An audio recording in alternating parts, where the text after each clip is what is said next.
Hey YouTube, Leo here with another reaction video, and today we're going to be reacting to Jaiden Animations. I attempted my first Pokemon Nuzlocke.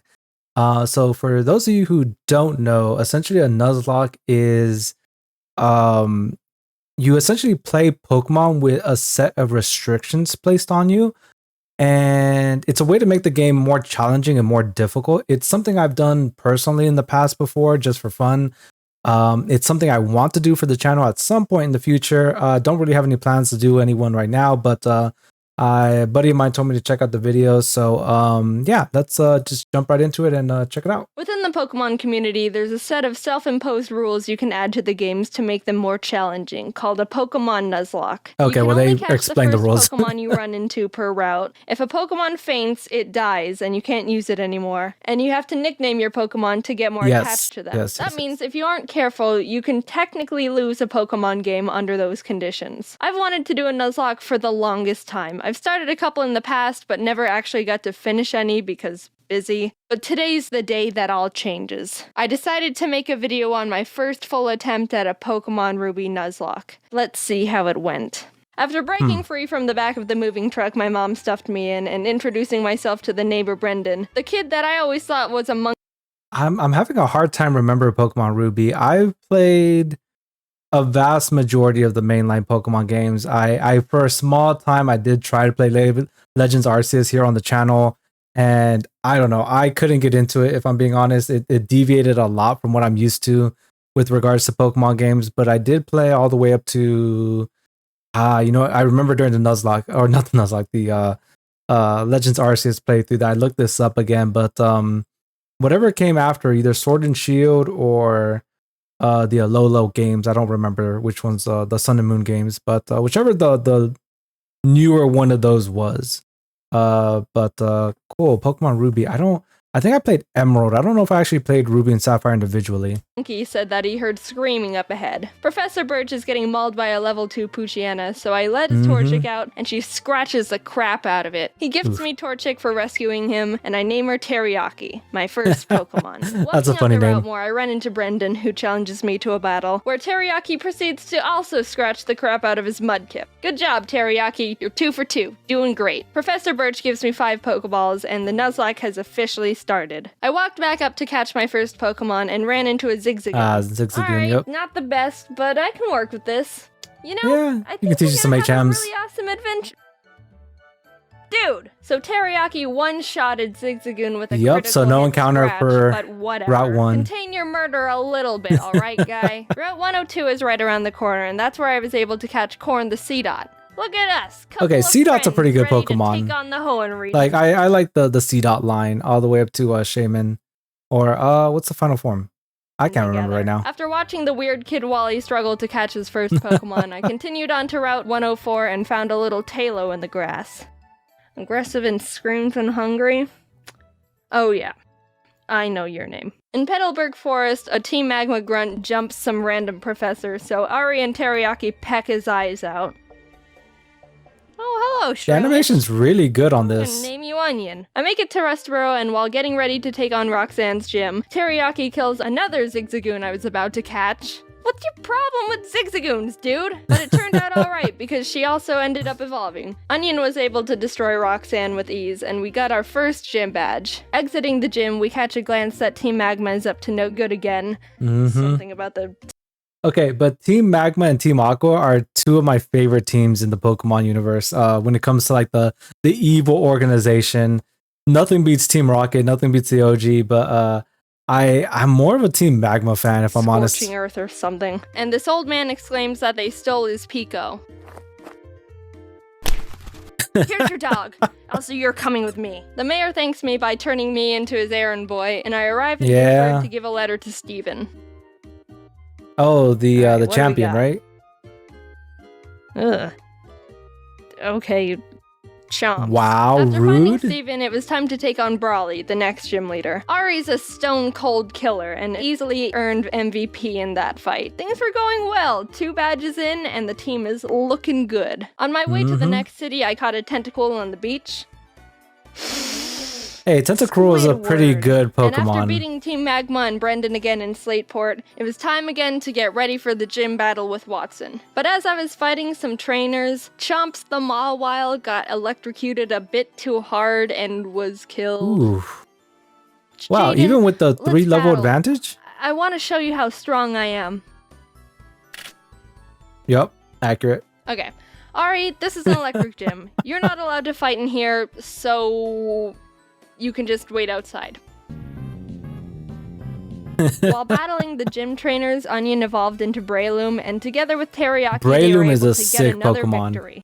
Breloom is such a sick Pokemon. They do so much damage. Now we were riding high. 3 gym badges in and no main casualties. With our massive confidence, we decided to take on the Win Straight family's challenge of beating all their family members. I had Squidward out front to get him some experience, but we ran into some troubles with Grandma. Yep, Psychic beats Poison. He's gonna do a high jump kick. We can take him out, but I need a clean switch first. Not Whismur. So I had to sacrifice Hushchild the Whismur, but honestly that was the safest move to ensure Hushchild is such a good name. Goodbye, Hushchild. You might be missed. While we were heading to Fall Arbor, fighting some trainers, Ari evolved. Oh, look at my big bird. Oh, look at you. Yeah. We were almost to town, but we had to get through the sooty grass on 113. Oh, yeah. Oh, jeez. All right, Barf, get in there with the rest of them. Barf is such a good name. I walked into Meteor Falls to see Team Aqua and Team Magma arguing about water and rocks. Can I go? So get over here, Zubat. They kept complaining, and I had to go up the volcano they were blocking to fight Maxie, the Team Magma leader. That was a hard Wait, where are his fight. glasses? Onion and Teriyaki were able to take out his Mightyena and Camerupt, but his Golbat hit hard. I ended up having to switch in Ari and double team up to win the battle. Not the most honorable of strategies, but it worked and we're moving on. Hey, in a Nuzlocke, you gotta do what you gotta do to stay alive, alright? Like, you only have so many Pokemon. I've even seen some where, and I don't know if this is an official rule or not, where you only get like 1 healing item per battle, or if your Pokemon, if a Pokemon faints, you can use the healing item. I don't know if that's like an official Nuzlocke rule, but some people go really crazy with it. Some people just add like 101 rules to it. But on the way down the volcano, it's all up to you. I ran into a match shop. Oh, hello there, Chad. What? You're a female? Did I stutter? We arrived in Lava Ridge Town and started getting through Flannery's gym. During that time, Squidward was almost killed by a Fury swiping Kecleon. Fury swipes. Ah, it's got 2 levels on you. Oh my gosh, that does a lot of damage. Stop! But when it came time to battle, he pulled his weight and more. Honestly, with the team, there wasn't much I could have done to Flannery's fire Pokemon, but Squidward came in clutch by learning Bubble Beam, and it was all over for her. Badge 4, under our belt. Brendan met up with us outside the gym to give us goggles so we could walk in the sandstorms. I found a claw fossil, and Anorith was... Flygon? I didn't know what to name it, so my friend named him Gary. Now it was time for the 5th gym. After some training, Chad evolved into Machoke, and the team was leveled up. I started the battle with Ari, and after realizing I was in trouble... Yeah, no, so don't... Blacking will got crazy stats. Yep. I managed to squeak by with more double teams. Ari was barely able to take out the first slacking, so when the second, stronger one came out, I knew... So I know this is a really tough fight if you ever do a randomizer Nuzlocke where Pokemon have random abilities. Slacking is absolutely terrifying in that situation. I had to use a different strategy. I brought out Onion to Leech Seed it and try and get more chip damage in, which worked. But he was also killed by Slacking's Facade, which I thought he could take. No, Breloom's pretty frail. The rest of the fight, but that was the first death that actually hurt. Yeah, they hit hard, but they're kind of frail. I'm not crying. Someone's just chopping onions in here. But with every down, there's an up. And Corn stepped up and was ready to fill Onion's spot. While passing through Mauville again, Watson asked us to help him turn off the city's generator. And while down there, I found a Magnemite. Alright, cool. Want to come with? Just grabbing a magnet for them. We kept on our way, catching Spurky the Electrike, and while fighting some trainers, Corn survived 2 very close calls. He took a Swords Dance boosted Fury Cutter by Ninjask, and a misclick from me, which resulted in him tanking a wing attack from a Talo. No. Oh, yeah. Oh. Dude, Corn, I'm so sorry. You're such a trooper. Good news is Squidward evolved while training, so that's neat. We arrived in Fortree City, and this was the gym I was really nervous about. Not only did we not have a good team to take on a flying-type gym, but Winona's Altaria is notorious for sweeping teams if she sets up too many dragon dances. I went to the grass to train up the team, and the worst happened. Corn was killed by pin missile from a Zigzagoon. Wait. Yeah, it's super effective. No. Yep. Stop, Corn. Zigzagoon learns pin missile? Corn, no! I don't know why I don't remember that. Monster, how could you do this? Is this why you kept trying to kill all the Zigzagoons? I want to think they that tried Corn to warn you. Sacrificed himself because he knew we were at too much of a disadvantage going into Winona's gym, and by opening up a space, we could get the type advantage we needed to stand a chance. With a heavy heart, I brought Zip Zap Zop the Magnemite to the team, and realized how much more grinding I was gonna have to do. I had to fight so many Merrills to get Zip Zap Zop on par with the rest of the team. Yeah, 9 levels. How many? The move Thunderbolt can be used 15 times. She had to do the math to let us know how many Before it runs out. And I had to go back to the Pokemon Center almost 6 separate times to refill it. Meaning Zip Zap Zop killed more than 80 Marill that were living in that lake. Winona led with Swellow, which Zip Zap Zop was able to take out. But she immediately brought out Altaria, which made me very scared because I know she's got Earthquake on that thing. I didn't have a clean switch, and I knew no one on the team could take 2 hits from this Cloud Bird. So I ultimately decided that I'd have to have Zip Zap Zop paralyze it in exchange for his death. Goodbye, Zip Zap Zop. You weren't here for long, but your efforts will not be in vain. Oh, wow. Oh my god! On 2. Somehow Zip Zap Zop lived the earthquake on 2 HP like a mad lad. Corn must have been looking down on us for that one, because there was definitely a 90% chance Zip Zap Zop was supposed to die there. With that string of luck, I was able to switch Ari in for Zip Zap Zop to predict another earthquake, and started chipping away at the Altaria, which was not gonna be easy. She was already starting to stack up those dragon dances, which make her moves even more powerful, and I was legitimately sweating. But with what little luck we had left, Winona got greedy and tried to get in that last dragon dance, and that's when Ari was able to swoop in and snipe that kill. If that Altaria would have decided to attack at any point, she would have one-shotted anyone and everyone on my team. Thank you, Corn. You shined your photosynthesis onto us. From there, I was able to heal up Zip Zap Zop and sweep the rest of her team. The 6th gym badge was ours.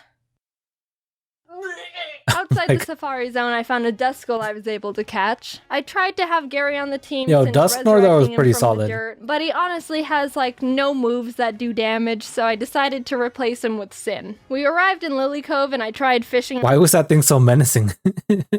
On the just beach for a sinking Pokemon, back into the shadows. Punched the Whalmer I reeled up too hard and killed it. We stormed Team Magma's base, and while trying to get the Master Ball they've got on the ground, an Electrode exploded and almost killed Chad, which was uncalled for. After beating their admin, they escaped into a submarine, and I went on to fight the next gym. Tate and Liza were the first double battle gym leaders, and I didn't realize until too late that I was just a tad under-leveled for them. They don't have any more than 2 Pokemon, so I think we should be okay. But that's kind of a fake, right? Level 42. 42? Ooh, yeah, wow, that's a huge level difference. Uh-oh. Sin and Zip Zap Zop made a good duo, being able to confuse and paralyze them, but Solrock managed to get off a Sunny Day powered flamethrower in Zip Zap Zop's face, which totally killed him. That really sucked. He put in so much work for the team and really carried us this far. The rest of this fight's for you, Zip Zap Zop. Squidward came out, and together with Sin, were able to finish off the duo, getting us our 7th gym badge. Alright, Spurky, you're up. I think I single-handedly wiped out the entire water Pokemon population between Zip Zap Zop and Spurky. I went to Shoal Cave and caught Blubby the Spheal, and went out to take on Maxie one last time. For some reason, I didn't learn my lesson when being underleveled for Tate and Liza, because I was even more underleveled for Maxie. Wait, does Maxie not have glasses in the original? It doesn't go down? Is that only in a Mega Ruby and Alpha Sapphire? Chad was able to take out his Mightyena, but I resorted to Squidward when his Crobat came out, and luck wasn't on my side here, because Squidward was killed by a high-roll wing attack. The way Pokemon works is there's a small range of damage an attack can do. It's not actually the same all the time, and it's kinda based on chance. So even though it looked like Squidward could have lived 2 wing attacks, Maxie was able to get a low roll on the first one, and a high roll on the second, which was the death of that Squidward. Happens sometimes. But it wasn't time to give up. We had to persevere for Squidward. Ari came in and took out the Crobat and lived on 1 HP when hit by Camerap's Rock Slide. It was a tough battle, but we squeaked by. Barely. After that fight, I needed to take a step back and seriously grind up the team again. If we were just a bit more underleveled, we would have been murdered. Blubby joined the team and we got to work, eventually arriving in Sutopolis. Steven and the Sutopolis gym leader Wallace were there saying Groudon was in the cave because someone used the wrong orb and pissed him off. So I went in there, walked up to Groudon, and Master Balled him immediately. That's the right move to make. That's 100%. Yes, exactly. Get in the box. While fighting Wallace, especially during Spurky a was Nuzlocke, able to take out his love disc in Celio. Sin beat his Whiscash, and that Chad was such a cool image. Hold on. Let me go back here. Fighting Groudon. Now get in the box. I went back too far. While fighting Wallace, Spurky was able to take out his love disc in Celio. Yo, that's such a cool image. That's actually kind of cool. Sin beat his Whiscash, and Chad finished off the Milotic. The team was perfect. And after obtaining our final gym badge, I knew we were ready for the Elite Four. We got through Victory Road. Wally tried to fight us for the last time, but he just needs to stop. We exited the cave, and there... Okay, this has nothing to do with the video, but a giant spider just came out of nowhere. All right. I will deal with that later. Was the final challenge. Here we go. Sydney was up first, and honestly, he wasn't a challenge at all. Chad and Teriyaki were able to take care of his team with ease. Phoebe wasn't difficult either, with Sin and Blubby being MVPs. Glacio was a bit tougher. Teriyaki was able to take out her Glalie, and Spurky could handle her Celios, but her Walrein was the big problem. Yeah, Walrein's a problem. Are thick, can tank a lot of hits, and can do a lot of damage. I would know, because I have one. I brought out Chad and she was able to get in a good amount of damage, but she was ultimately killed by Blizzard. Sin came out to try and confuse it, but it broke through the confusion and landed a sheer cold. Sheer cold is a one-hit KO. Yeah, but it's only got like 30% chance. Chance of hitting the target and will fail if the target Pokemon's level is higher than the... I didn't know that last part. Is that how the one-hit KO moves work? I wasn't aware of that. Users. But even under all those conditions, it hit. And Sin was killed. 2 great team members. Down and out. Chad was with us for so long and pulled so much weight, and Sin got us through some really tough battles. Even with those losses, we were able to finish 2 Pokemon down. On to the final Elite Four member, Drake. Drake's got a tough team, but we've got a Blubby, and she wanted revenge for her fallen comrades. She Ice Beam everything. Yep. Every single one of Drake's ×4 against all of those. Just a straight up massacre. And with that, it was on to the last battle. Steven Stone. I was legitimately nervous. I led with Spurky to take out his Skarmory as quick as possible, and Blubby was able to take out his Claydol and Aggron, but then came his Metagross.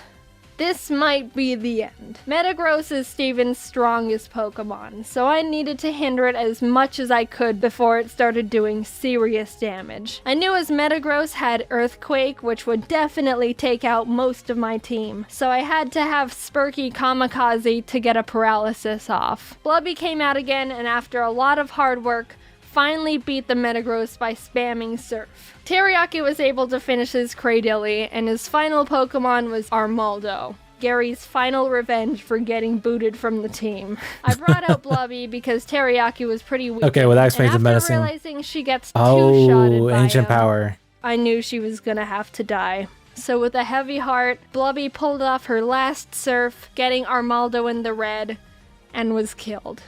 Teriyaki, the Pokemon who's been with us from the start, who's seen her friends die in front of her, the OG, refused to let any more murder happen. Onion, Corn, Zip Zap Zop, Squidward, Chad, Sin, Spurky, Blubby. Their zeros and ones won't go down in vain. One good kick to the head, and we did it. We completed the Pokemon Ruby Nuzlocke. Teriyaki and Ari were the only survivors. That's crazy. But the whole team put in a lot of work being down to last two Pokemon. One. A cheers to the true Mad Lads. Random Deoxys in the background. Okay, alright. See, that makes me nostalgic for Nuzlocks, because I played a few of them. But like it's been a while since the last time I tried, even attempted a Nuzlocke. It's been a while since other than Arceus, which again I kind of gave up on a little early. It's been a while since I've actually sat down just to play a Pokemon game. I used to do a lot of what's it called? Eevee and IV breeding.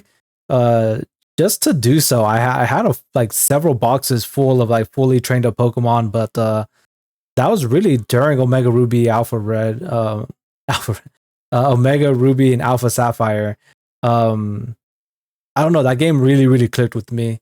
But yeah, that's gonna be it for this video. I might react to some of the other ones. I think I saw a few more, right? Attempting a Pokemon Platinum Nuzlocke, 2-player Nuzlocke. Okay, I might react to a couple more of these. The animation was really clean. So, but yeah, that's gonna be it for today's video, and I'll catch you on the next one. Bye.